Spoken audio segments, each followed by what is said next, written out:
Bom, pessoal, vou estar apresentando aqui para vocês os 8 princípios do manejo ecológico do solo. Eu sou o Rubens Alceu Kramer, engenheiro agrônomo, e esse é o canal Roça Regenerativa. Então vamos lá.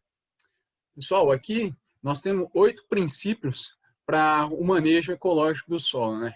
Então, o manejo ecológico do solo é importantíssimo pensando num sistema de agricultura sustentável, pensando numa agricultura biológica, no manejo integrado de pragas, controle biológico. E aqui nós vamos abordar, então, esses 8 princípios. O primeiro que nós vamos falar aqui é o solo é vivo. Bom, primeiro, para falar de manejo ecológico, a gente tem que entender o que é a palavra ecologia, né? A ecologia é a ciência que estuda aí a interação dos seres vivos, dos organismos, entre si, e essas interações com o meio onde eles vivem, né? Seja esse meio orgânico ou inorgânico. E aí, nós temos lá na escola, a gente estuda, né, a questões das interações entre os indivíduos, as interações harmônicas e desarmônicas, como mutualismo, comensalismo, sociedade, né, as colônias, e nós estudamos as relações desarmônicas como parasitismo, predação, né, canibalismo. Então a gente tem que entender como que é o comportamento desses indivíduos que a gente tem no solo, né, sejam eles macro ou micro-organismos, para entender como eles se comportam para poder manejar esse sistema a nosso favor na agricultura. Então, compreender o solo como uma estrutura viva é fundamental dentro do manejo ecológico do solo, né? Apesar de ser um jargão aí, né, o solo é vivo, o que é dizer que o solo é vivo? Entender que o solo é vivo é entender a associação que essas plantas fazem junto com esses micro-organismos, esses macro-organismos que habitam o solo, dentro do nosso sistema produtivo, para que elas se tornem cada vez, essas plantas cada vez mais resistentes, né, aos estresses, menos dependente aí dos insumos externos para substituir, suprir as necessidades das plantas, né? Então, a gente trabalhando com a associação desses micro-organismos, desses indivíduos no nosso solo, a gente tem como criar uma situação tamponante ali que dá condições para que esse ambiente, esse ambiente produtivo, esse sistema, seja resiliente, né, aos estresses que a gente tem aí no sistema, como, por exemplo, estresse hídrico ou a temperatura do solo, enfim.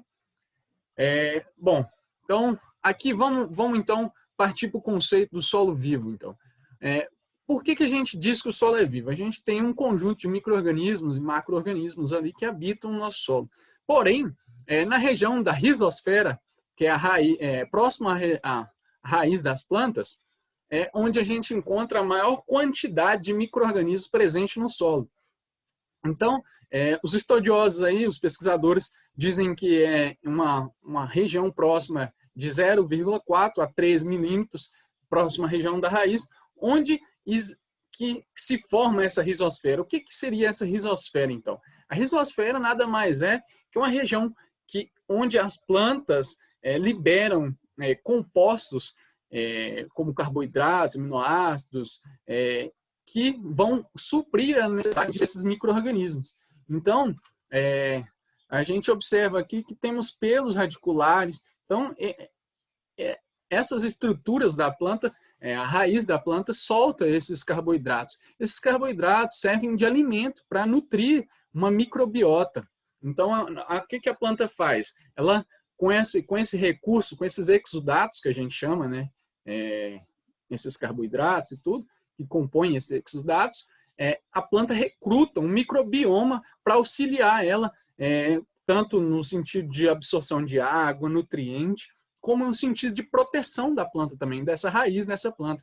Então, ao longo da raiz, a gente tem aí pesquisadores que dizem que tem regiões com maior ou menor quantidade de liberação de exudatos, pH diferente em função disso também.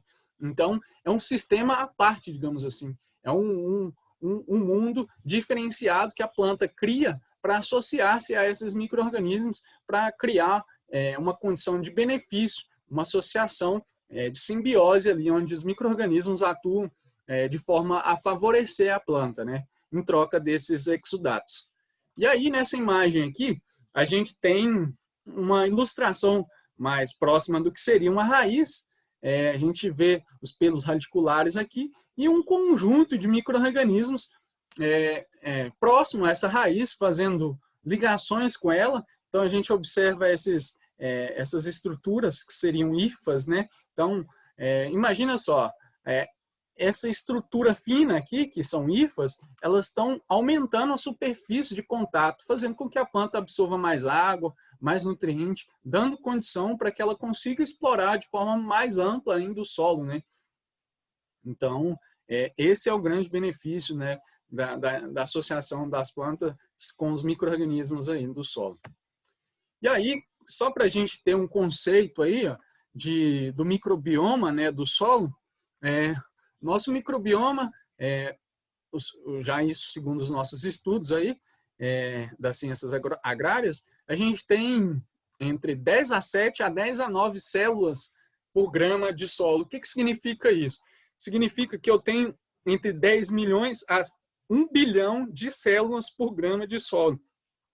E isso representa mais de 10 mil espécies de indivíduos numa grama de solo.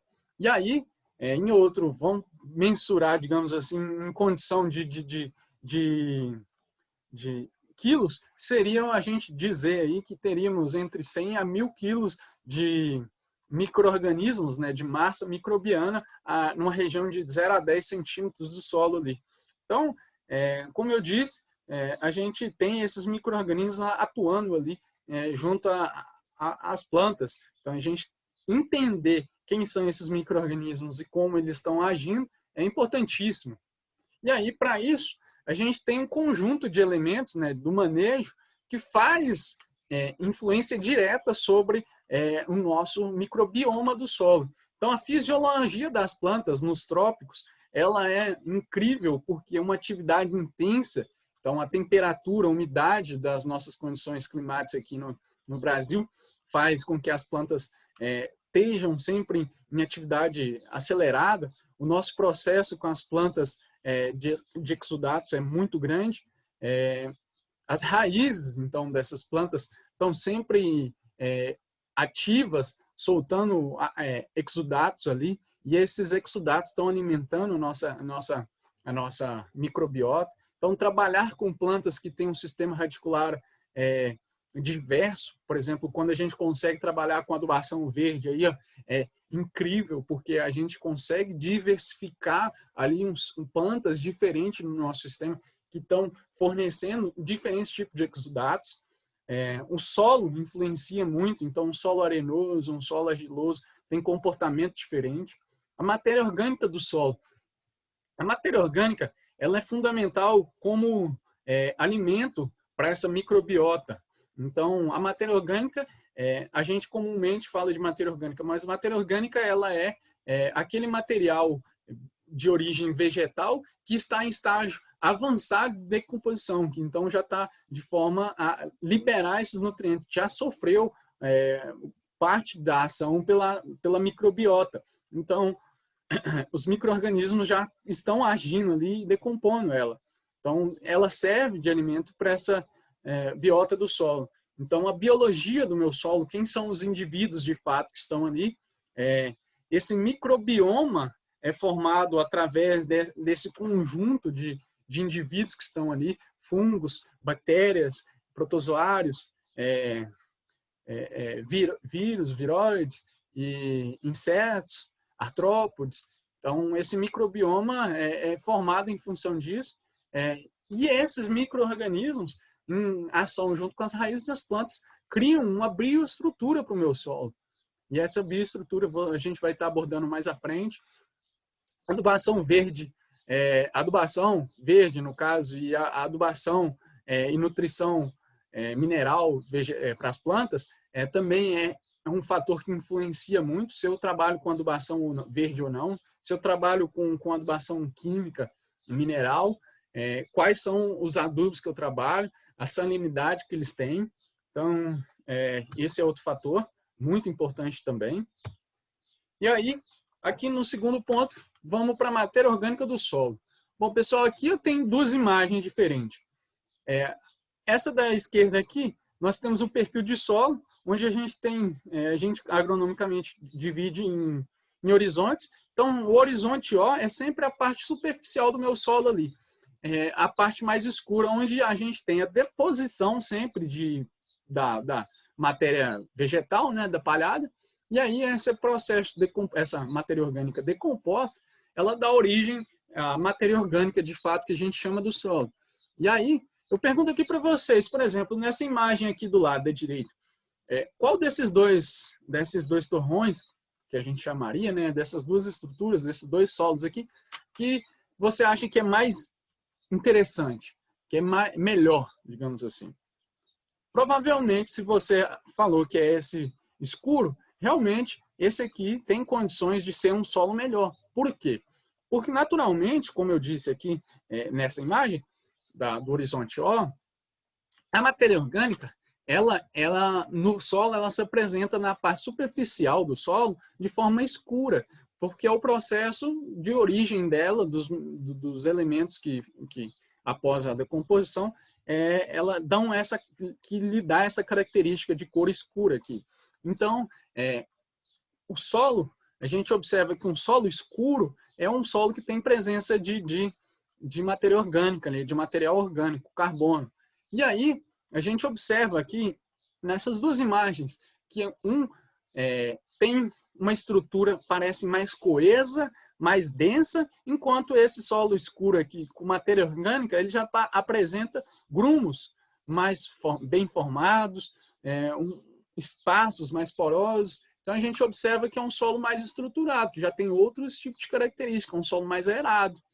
E aí, aqui nós temos as características, então, de um solo com matéria orgânica, né? Então, a gente tem carbono orgânico. Carbono orgânico é comida para os nossos micro-organismos no solo, né? Então, um solo com matéria orgânica. Uma matéria orgânica fornece carga negativa para o solo. 1 grama da matéria orgânica, ela tem 300 vezes mais atividade que 1 grama de argila, por exemplo. Então, nessa condição, eu tenho um aumento de CTC. O que é CTC? A CTC está ligado a isso, a carga negativa do solo. Quem tem carga negativa no nosso solo é a argila. E aí a matéria orgânica, se eu adiciono matéria orgânica, eu estou adicionando carga negativa. E aí carga negativa influencia na CTC, que é a capacidade de troca de cátions. CTC a gente vê ela na amostra de solo. Normalmente é um número fixo. E aí eu tenho condição de mudar. Se eu aumento a matéria orgânica, eu tenho condição de aumentar essa CTC. Mas o que significa CTC? A CTC é como, digamos, um reservatório que o meu solo, a capacidade do solo de reter ali cátions, né, nutrientes de carga positiva. Por exemplo, o magnésio, o cálcio, o potássio. Então, se eu tenho mais CTC, eu tenho um reservatório maior para segurar esses nutrientes no solo ali.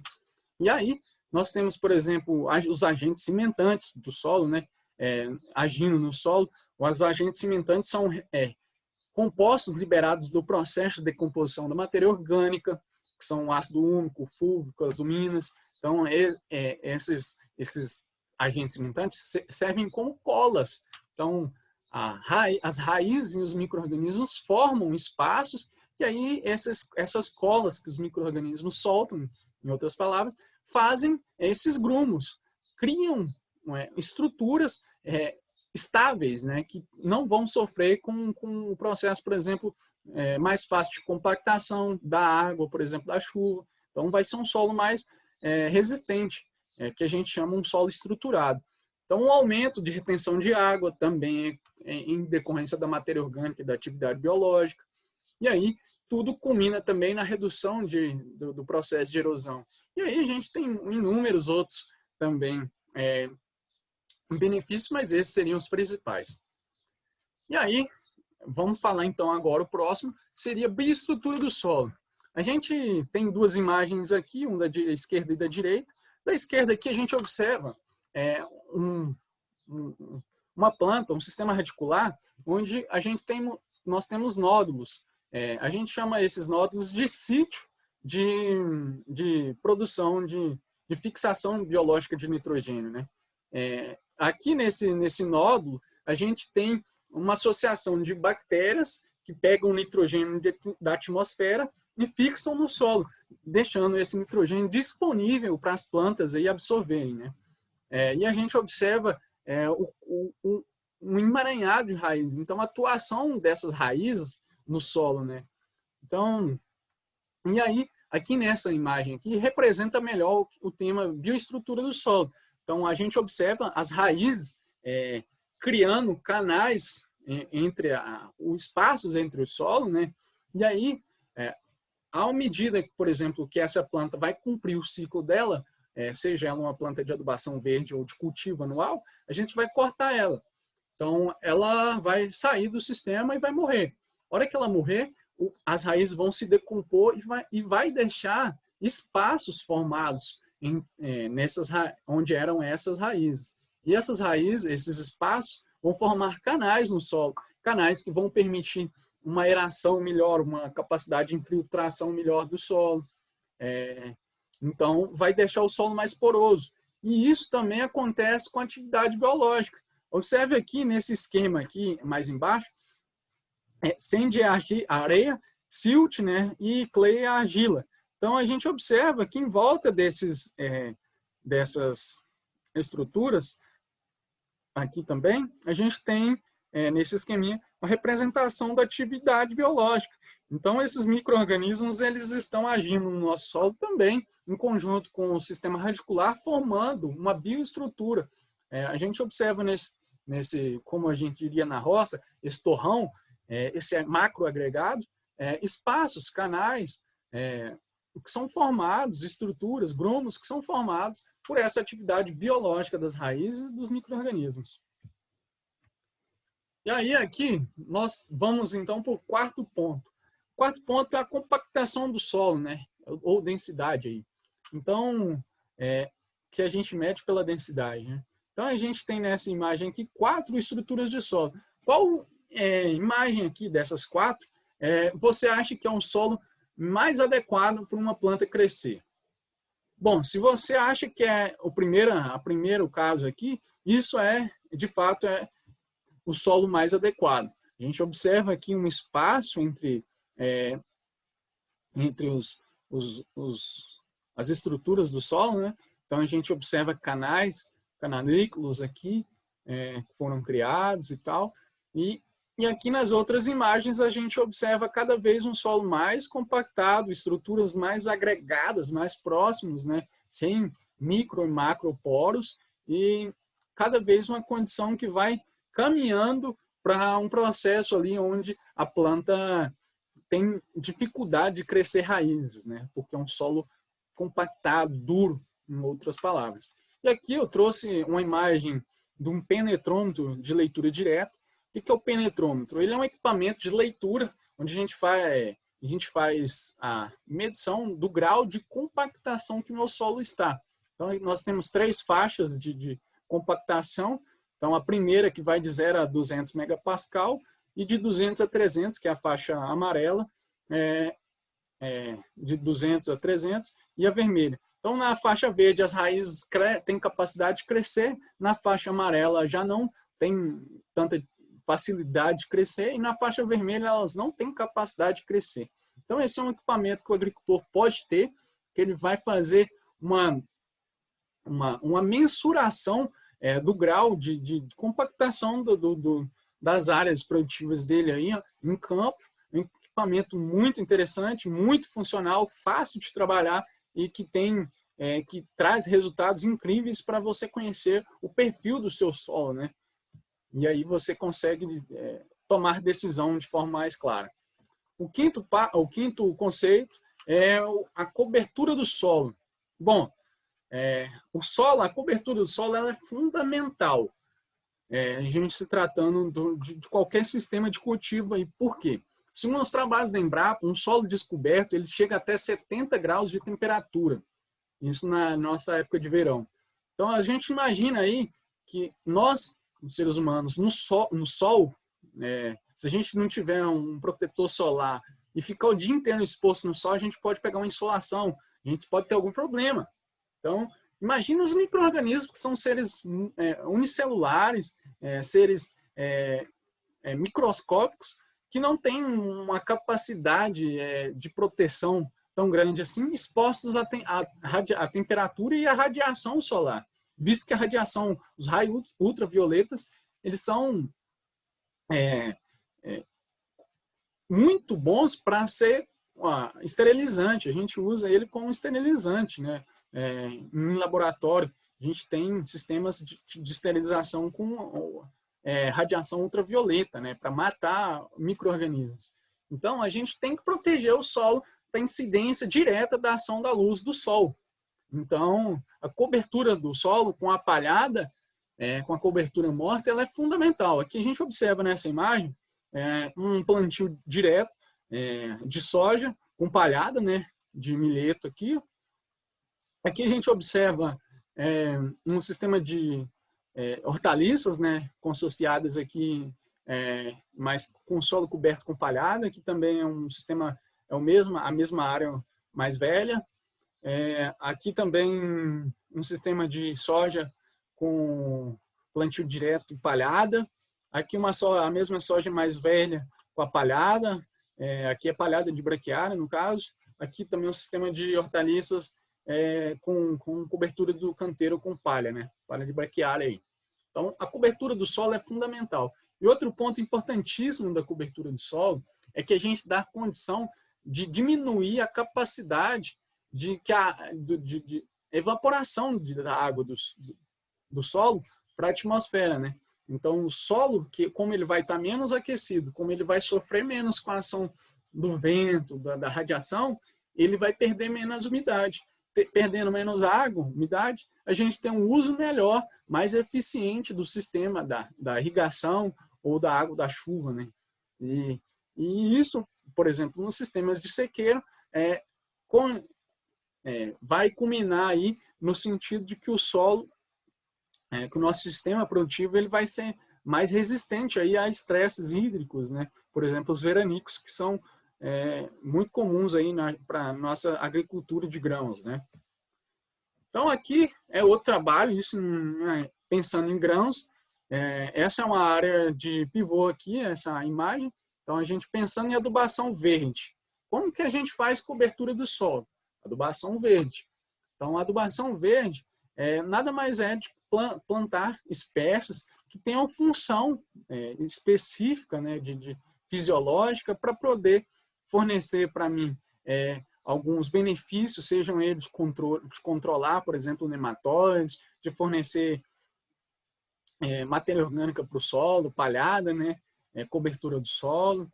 Então, aí, os critérios que eu vou usar para escolher as plantas, de adubação verde, eles vão de um histórico, desde um histórico de problemas, por exemplo, com nematóides, problema com pragas, doenças, ou se eu quero ter uma palha mais duradoura, eu vou caminhar, por exemplo, mais para escolher plantas, as gramíneas, né, ou plantas com relação CN mais alta, que tenham maior durabilidade. Ou se eu quero um pouco mais de nitrogênio, eu vou escolher plantas que fixam melhor nitrogênio, como as leguminosas. Então aqui a gente tem uma área de pivô, que é essa primeira imagem aqui desse trator com plantadeira. Essa área aqui, a gente fez o plantio em cima da adubação verde, como ela estava uma adubação verde menor, era milheto e trigo morisco consociado. E aí já fez o plantio direto, era um plantio de feijão. Aqui, adubação verde após soja. Aqui era uma área de um mix de adubação verde, com 7 espécies. Aqui a gente observa o tamanho dessa crotalária aqui. A crotalária é com mais de 3 metros de altura, passando, nesse caso aqui, um triton, né, para uma trincha, para triturar essa matéria orgânica, deixar ela sobre o solo. E aí, diga aqui, por exemplo, nessa área aqui, a gente já fez mais 3 roçadas depois dessa aí, para poder fazer sempre incorporação da matéria orgânica. É uma área que a gente teve uma alta incorporação de matéria orgânica, aporte de matéria orgânica, de material verde, né, sobre o solo aí. Isso tem um resultado fantástico na ciclagem de nutrientes, no aporte de nitrogênio para o sistema e no fornecimento de carbono orgânico para o meu solo, né? Então a gente tem uma atividade biológica incrível. Bom, o sétimo princípio, o conceito aqui é rotação de culturas. A rotação de cultura a gente vê muito falar, né? Mas a gente pouco consegue praticar, porque normalmente a gente faz sucessão de cultura, tira soja, planta milho, depois, quando muito, planta um milho associado com a braquiária e planta soja de novo, soja, milho, ou soja, feijão, soja de novo, e muitos poucos agricultores conseguem fazer rotação de culturas, pensando especialmente os grandes agricultores aí. Então, é fundamental que a gente tenha uma troca entre essas famílias, entre as espécies e as famílias dessas plantas cultivadas. Por exemplo, a gente cultivar um milho, depois a gente cultiva um feijão, por exemplo, que é uma leguminosa. Depois, por exemplo, a gente poderia plantar um girassol, que é uma asterácea. Enfim, a gente tem que trabalhar sempre com a ideia de rotacionar as culturas para que a gente quebre o ciclo das pragas, das doenças, e também faça um uso eficiente aí do perfil do solo, porque as raízes dessas plantas têm sistemas reticulares diferentes e vão utilizar o nosso solo ali, a região do solo, de forma diferente. Então, isso vai refletir que eu não vou exaurir aquela região do perfil do solo ali com a extração de nutrientes, né?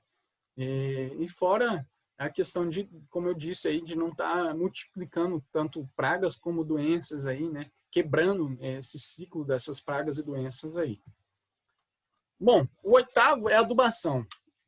O maior problema que nós temos com a adubação hoje? Hoje nós temos cada vez mais a necessidade de produzir altas quantidades e um uso muito alto de insumos aí, né? E aí a gente às vezes não se atenta que a adubação ela é uma adubação salina às vezes, né? Os nossos adubos são sais.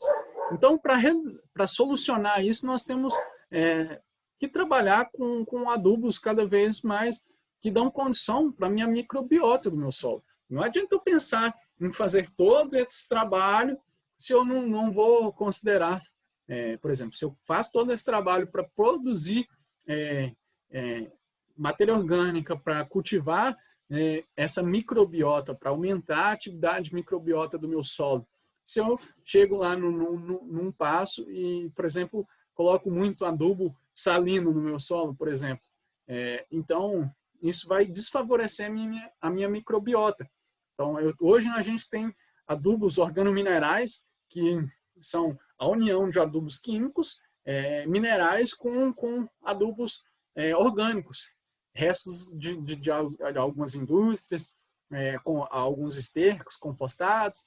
Então, esse adubo organomineral, ele vem em pellet ou mesmo granulado, e ele tem uma vantagem que ele não só está trazendo material de origem nutrientes, né? Material de origem mineral, né? Nutrientes prontamente disponível, como também ele está trazendo um material ali de origem orgânica, né? Então isso vai servir de alimento para a minha microbiota do solo. Então eu estou trazendo um adubo muito mais completo. E aí também nós temos os remineralizadores de solo, comumente aí chamados de pó de rocha. Então, o que são os pó de rocha? O calcário é um pó de rocha, mas é muito utilizado aí, mas hoje a gente tem aí alguns estudos mostrando, alguns trabalhos, que vários outros tipos de rochas presentes ao longo do Brasil todo têm a capacidade de fornecer nutrientes que são fundamentais para a agricultura. E também, normalmente, as rochas não são compostas só de um nutriente, são vários nutrientes aí.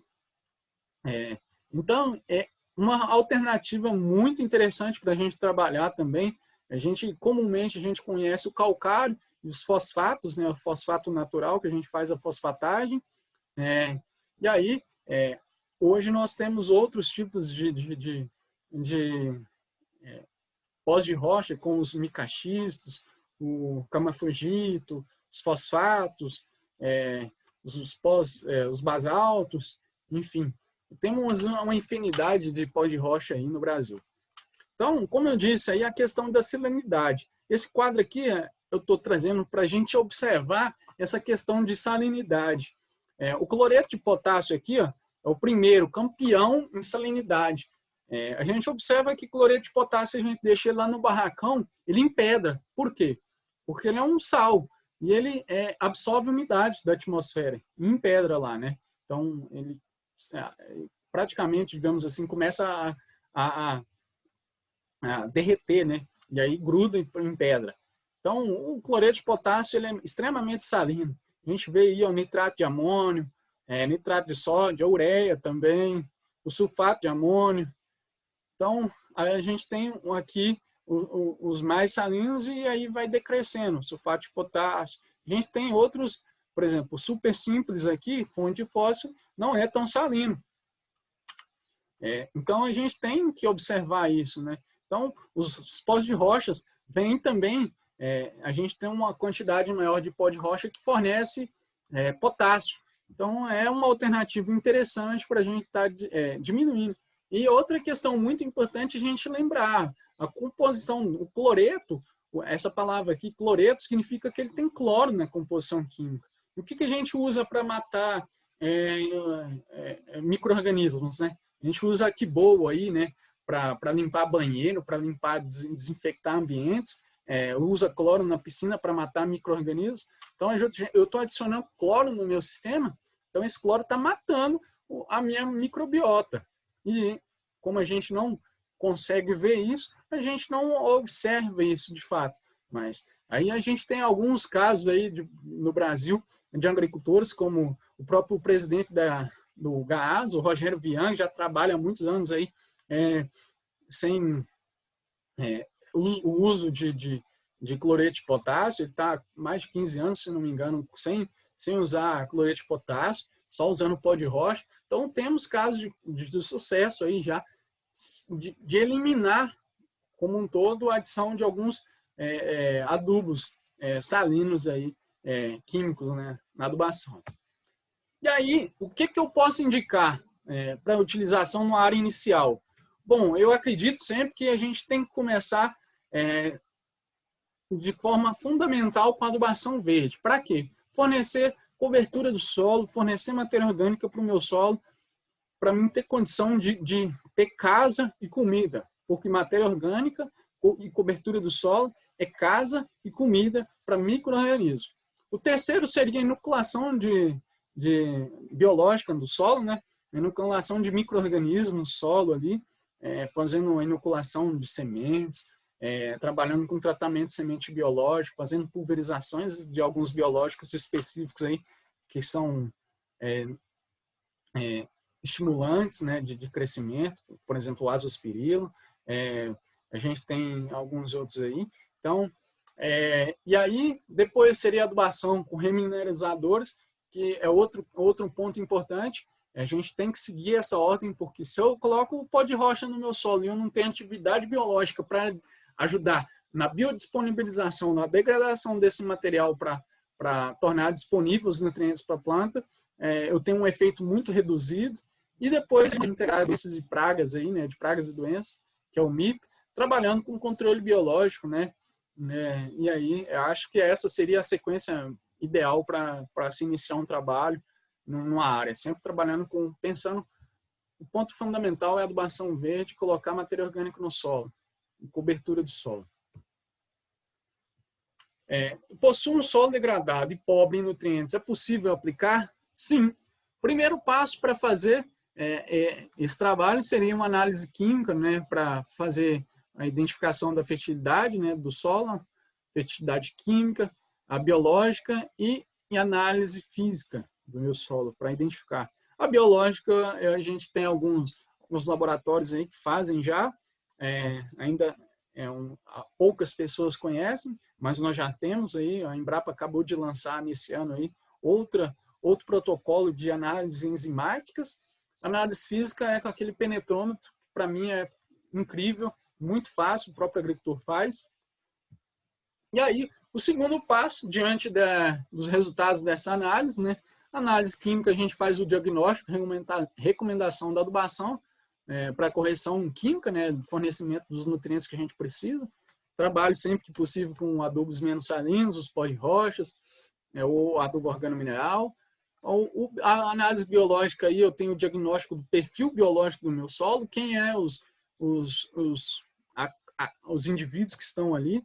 A gente trabalha também com algumas análises aí de microscópio para identificar quem são esses micro-organismos. A gente tem um conceito aí também da Soil Food Web, que é trabalhar com essa gestão de microbiota, né, do solo, um conceito da Elaine Inga. Então, é uma gestão de microbiota, eu trabalho e identifico isso para trabalhar essa biologia do meu solo, fazer uma inoculação, né, desses indivíduos no solo. A física, né, eu faço o diagnóstico ali com o penetrômetro, traço ali um perfil, né, do plano e traço o plano de descompactação de acordo com o plano de manejo biológico. Então, eu alinho também os preparos físicos ali que eu quero fazer, a descompactação, por exemplo, que só uma grade resolve, um subsolador, qual que é o implemento, qual é o nível de compactação, qual é a profundidade de compactação para mim tomar essa decisão, e alio aí com o trabalho biológico que eu vou fazer também. Bom, pessoal, grato pela atenção de vocês aí, muito obrigado. Para quem tiver interesse em seguir a gente aí, acompanhar nosso conteúdo, segue a gente no Facebook, Instagram e YouTube, Roça Regenerativa. E valeu, pessoal. Um grande abraço. Até mais.